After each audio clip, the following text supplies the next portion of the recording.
siguro guys. Kuyag saka. Nandito. 30 meters siguro. Elevation. Anyway, ano mo, kita naman doon sa 31.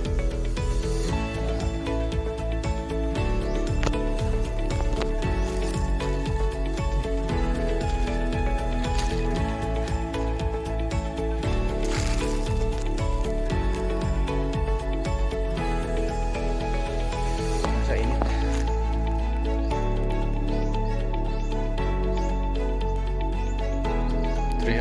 Siguro 250 square meters pa lang yung natamnan. Then dapat ang ito around 300 po.